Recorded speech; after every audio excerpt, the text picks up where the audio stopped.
Today, I like to present a numerical model to simulate inelastic cyclic behavior of high-strength WFW connections. Okay, this is the contents of my study. So we have 6 different parts. First is the introduction. The second is WFW moment connection summary. And the third is construction and verification of FE model. And the fifth is application of FE model. And the last one is the conclusions. Actually, this is a 3-stage project. First, the final goal is to try to develop the seismic loss estimation for building structures, which has the WFW connections. So we need the fragility in that case. So to make the fragility, we need a lot of data for connection model, but it is very difficult from experiment.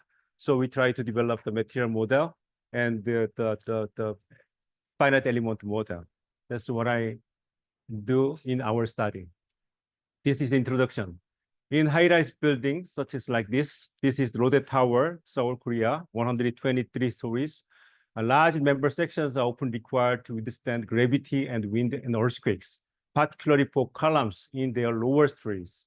To design such heavy column members, it may be difficult to find the sections available in the inventory provided by steel manufacturers. So high-strength steel could be used to solve such problems. In this study, we focused on seismic performance of moment frames used in the high-rise buildings. For high-rise buildings, steel spatial moment frames, SMF, with high-strength steel columns and mild steel beams can be alternative solution, which is not permitted in current standards due to lack of accumulated knowledge on seismic behavior of high-strength steel.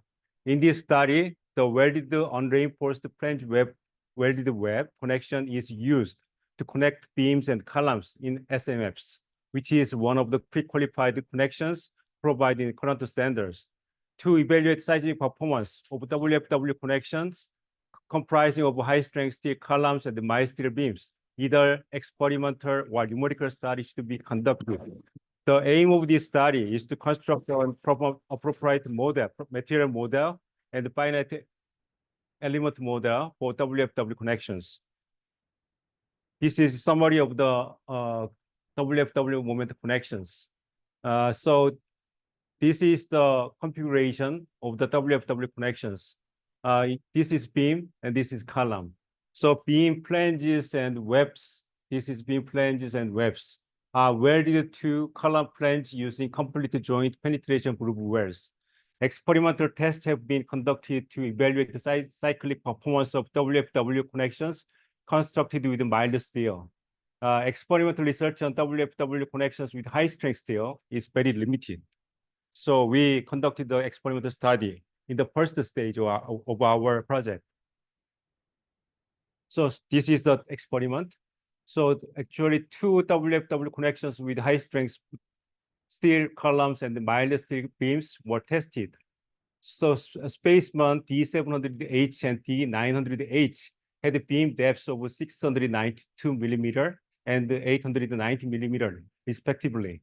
Both specimens satisfy the design and detail requirements specified in the current standards.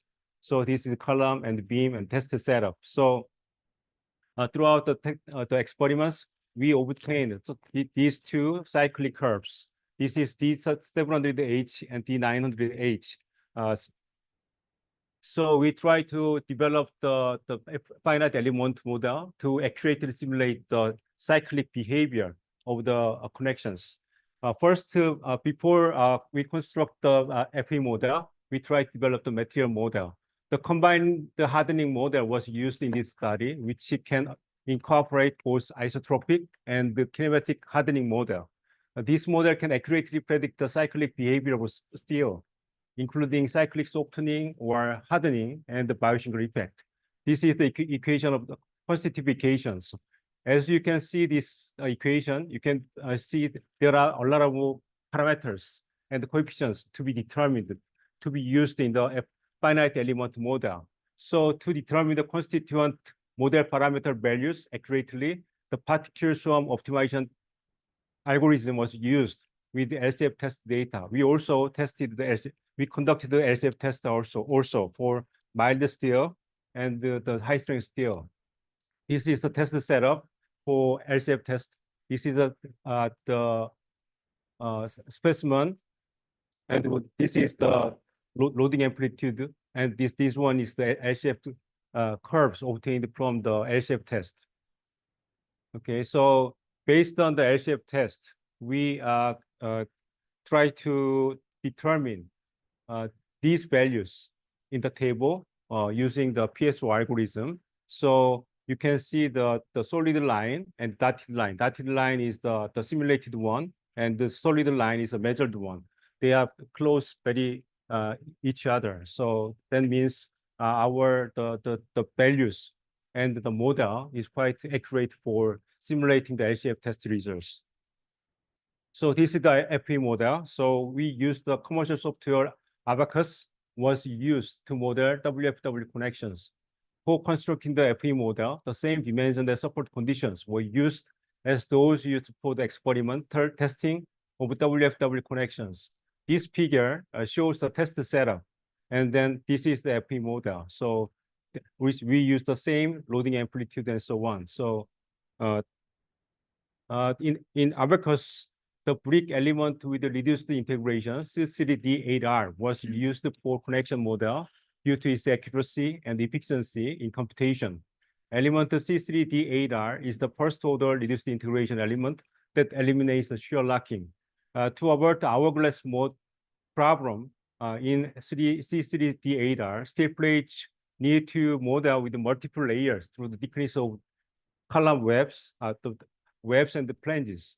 So we try to 1 layer and 2 layer and 4 layer and 6 layer and so on. So this is the stress point we measure throughout the finite element analysis. So this is the location and the stress model. So this is form stress. After dividing the 4 layers and more, the results converges together. So we use the 4 layers division for with the C3D8R to efficiently conduct the finite element analysis. So this is verification of FE model, hysteretic response.